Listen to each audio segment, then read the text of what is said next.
It's all over but the grind.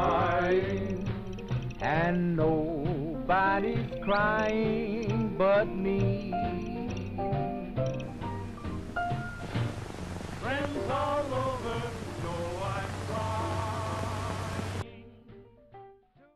Hello and welcome back. This is episode 5, and we are going to exit this building. I think there's normally something in here that...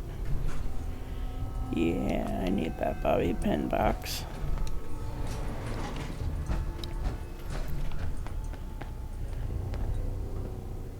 Hey, There's something wait you there. need? Go check that out. Sure thing. Can you move, please? Going up. I love Nick, but he's like always in my way.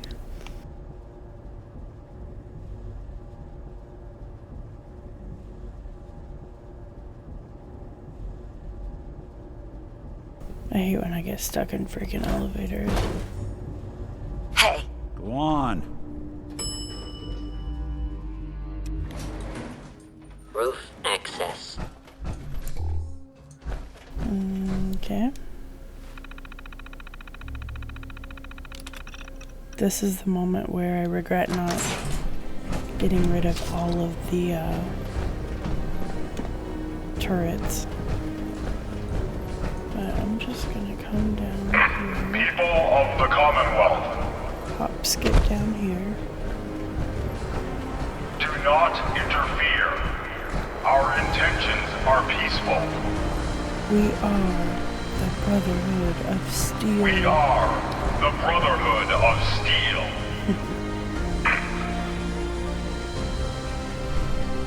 And this is the dramatic look at the Brotherhood. Deep into that darkness, peering. Long I stood there, wondering, fearing. Okay. Let's see. So let's go back to Diamond City and talk to Piper.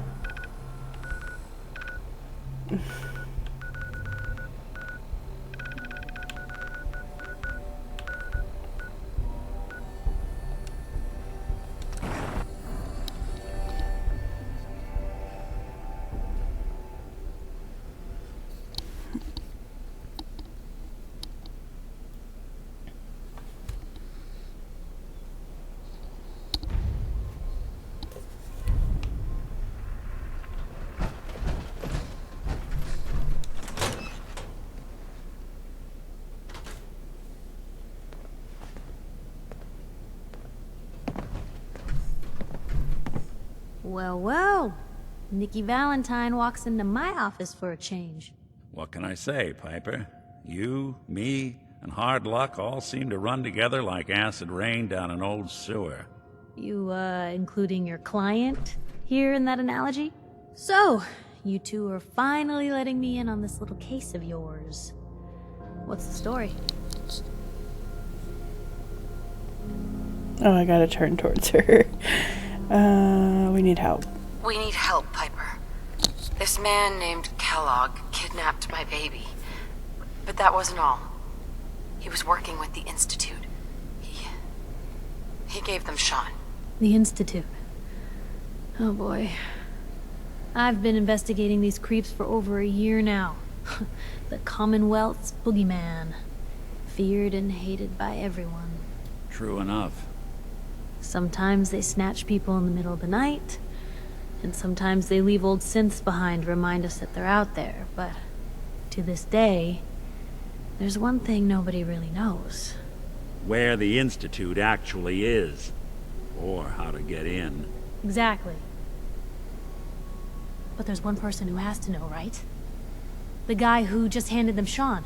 Kellogg. Huh. Man like that would have had access. In and out. But we both know that angle isn't going to work. Any other ideas, Nick? Talk about a literal dead end, huh? So, A murderer and a kidnapper gets his brains blown out by an avenging parent. Huh.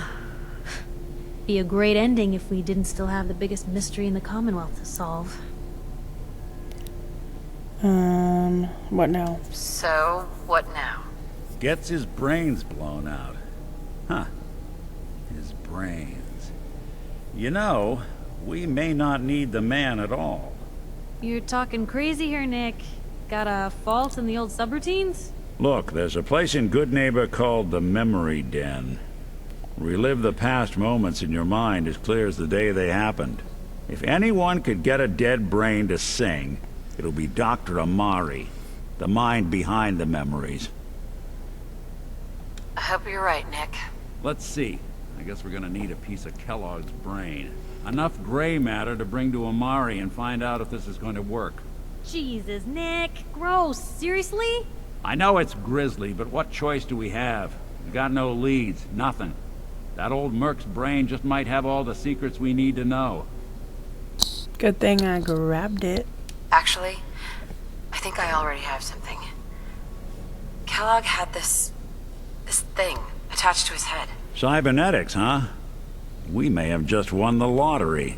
Whether we're riding this crazy brain train or not, we can't all go running across the Commonwealth, so... who's coming with you? Definitely Nick. Den either way, if I'm going to introduce you to Amari. But if you want to head there together, just say so. It's you and me, Nick. Let's get going. Don't worry. We're gonna get your boy back. Just a few more steps.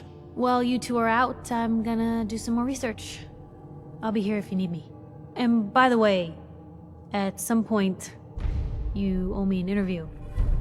I want to hear how this whole story got started. I like Piper, but I love Nick Valentine.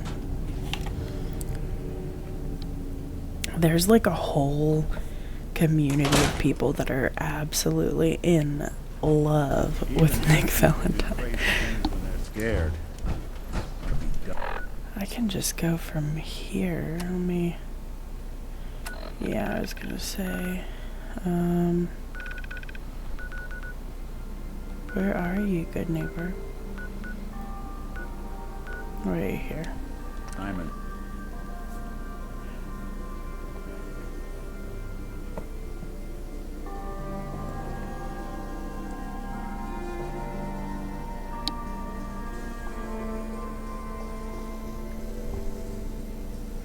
Here's this butthole. Well. It's the detective. Tracking down another wayward husband to his mistress. Why? Someone stand you up? You trying that, what do you call it? Evasive language on me? And who are you, huh? Valentine's new dick in training? We're hiring, but I don't think you'd measure up. Don't be like that. You just got the look of someone who's in the market for a little insurance. Unless it's keep dumb assholes away from me insurance, I'm not interested. Now don't be like that. I think you're gonna like what I have on offer. You hand over everything you got in their pockets, or accidents start happening to you. Big, bloody accidents. Whoa, time out. Nick Valentine makes a rare visit to town, and you're hassling his friend here with that extortion crap? There's my Good to see you again, Nick. Hancock? What do you care? She ain't one of us. No love for your mayor, Finn? I said let her go. You soft, Hancock. You keep letting outsiders walk all over us. One day, there'll be a new mayor. Come on, man. This is me we're talking about. Let me tell you something.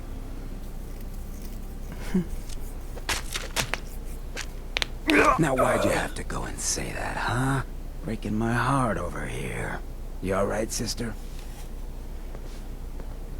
I'm fine. Thanks for taking care of him. Good. Now don't let this incident taint your view of our little community. Good neighbors of the people, for the people. You feel me? Everyone's welcome. Yeah, I feel you. Good. You stay cool, and you'll be part of the neighborhood. So long as you remember who's in charge.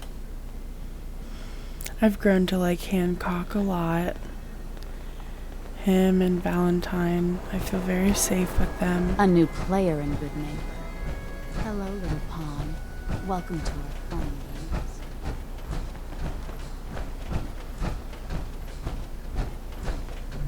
Whoever this Brotherhood of Steel is.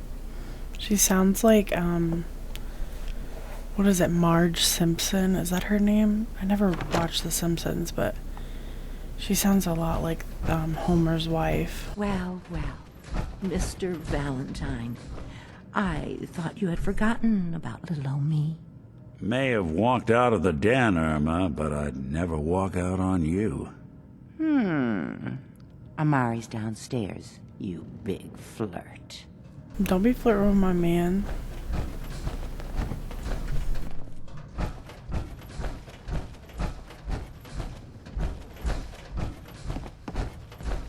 Dr. Amari?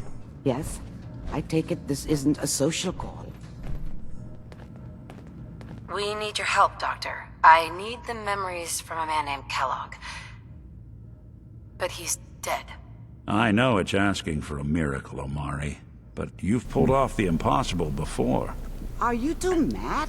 Putting aside the fact that you're asking me to defile a corpse, you do realize that the memory simulators require intact, living brains to function. Please. Nick told me you're the only one who could make this work. This dead brain had inside knowledge of the Institute, Amari. The biggest scientific secret of the Commonwealth. You need this, and so do we. Fine. I'll take a look. But no guarantees. Do you have it with you? Here's what I could find. What's this? This isn't a brain. This is... Wait. That's the hippocampus. And this thing attached to it? A neural interface? Those circuits look awfully familiar. I'm not surprised. From what I've seen, all Institute technology has a similar architecture.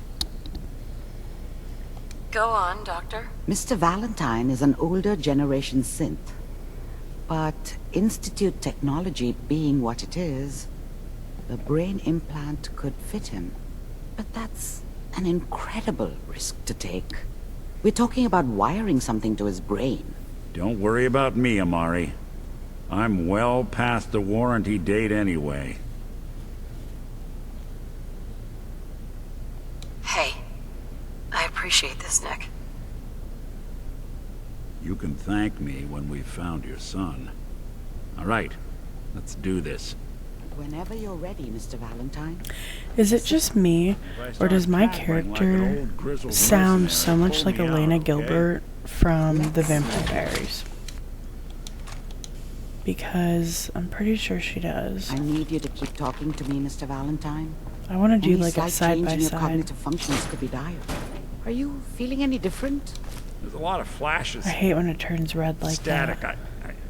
I can't make sense of any of it, Doc. That's what I was afraid of. The mnemonic impressions are encoded. It appears the Institute has one last failsafe. There's a lock on the memories in the Dang. implant.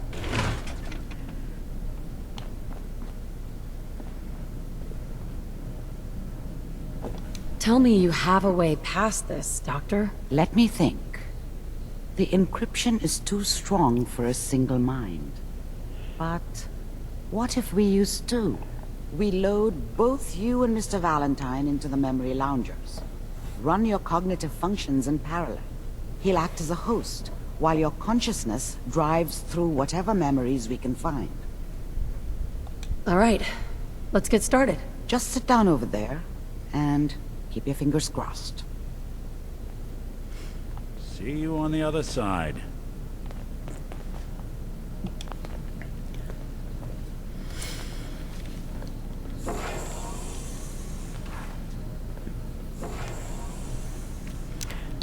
I'm gonna speed past these memories a little bit, just for time's sake. Initiating brainwave migration between the transplant and the host. Mnemonic activity coming from the transplant. It's degenerated, but it's there. We're going to load you into the strongest memories we can find. They might not be stable. Just hold on.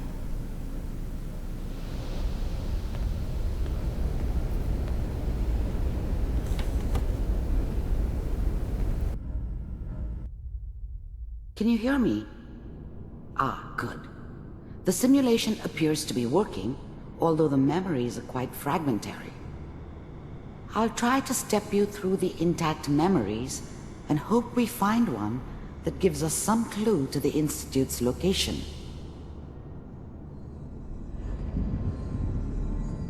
There. This is the earliest intact memory I can find. This is where we find out his dad just absolutely sucks. Turn down the goddamn radio! I hate when they say that word.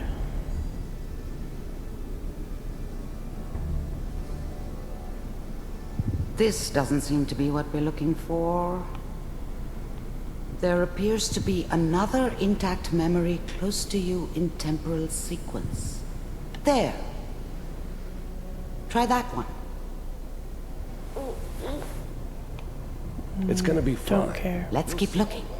I'll connect you to the next intact memory. I know that I'm like going through it kind of fast, and I apologize about that, but when you've watched these memories so many times. How did you think this was gonna end, Kellogg? I found another memory to try. You I'll thought connect you could just fuck with us, and we wouldn't fuck with you?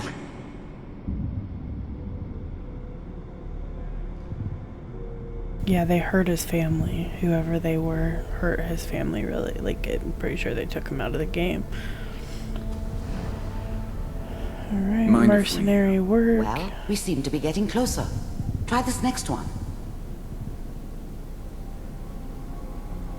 And Institute meetup. Mr. Kellogg, I'm glad you decided to meet with me. So, you're with the Institute. The synths used to look at me. Myself, if you really existed. They used to keep their eyes on me when I got around them. As you can see.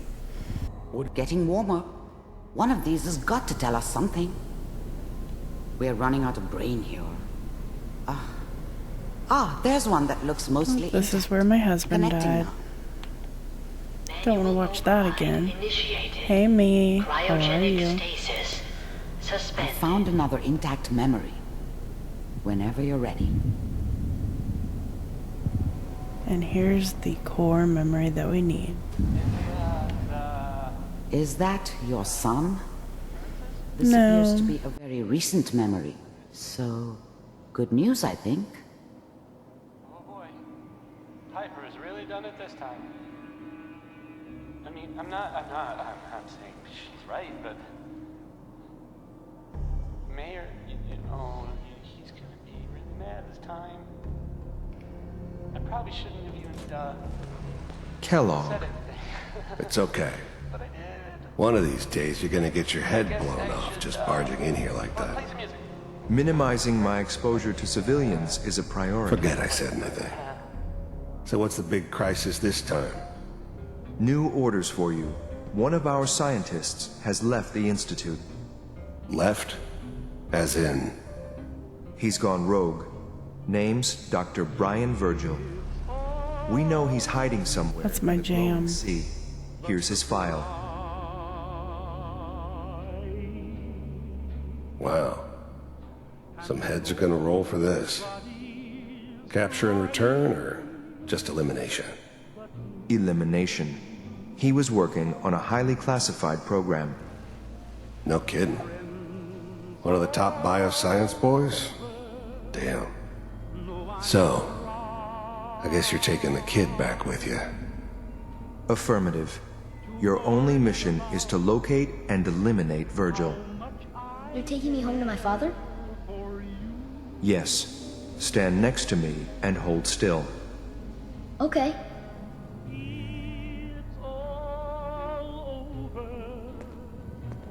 I should have known right then and there when he said my father that something was sketchy. X688. Ready to relay with Sean. Bye, Mr. Kellogg. I hope I see you again soon.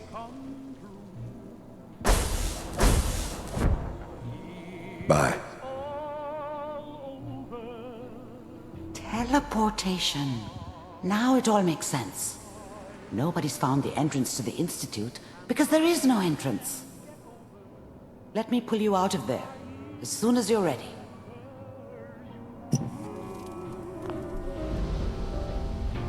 It's all over but the crying. I love that song.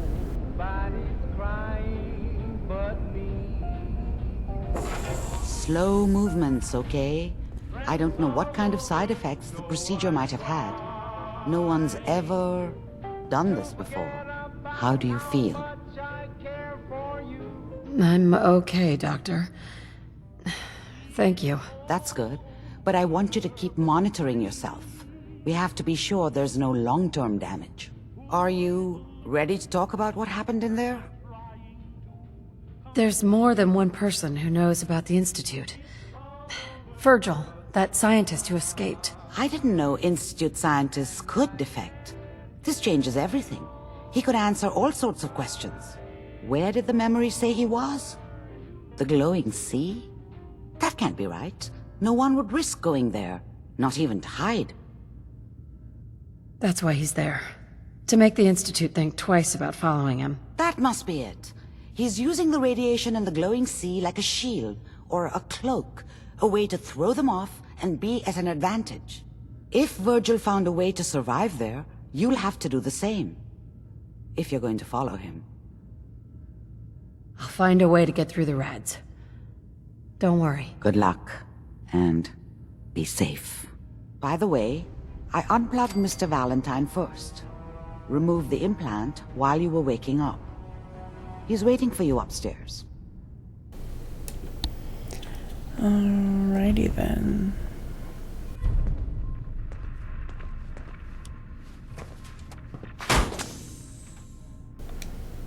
I need to repair my power armor before we go anywhere. I can barely tell us apart. You're all the way upstairs, Nick.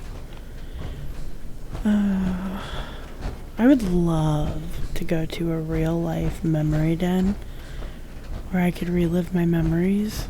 Because, you know, some of them are a little foggy sometimes.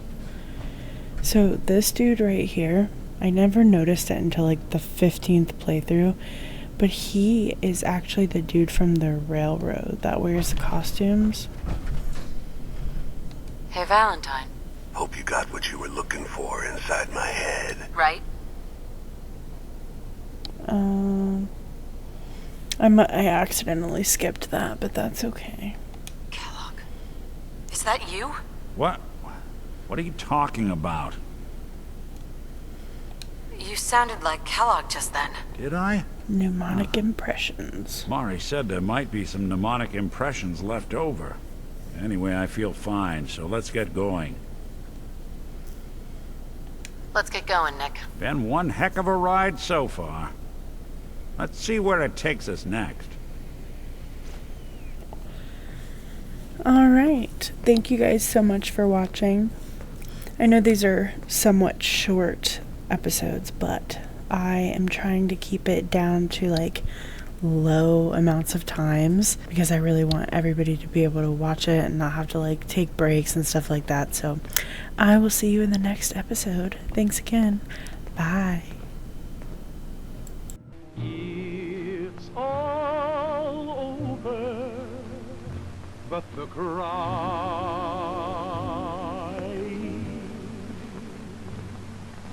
and nobody's crying but me.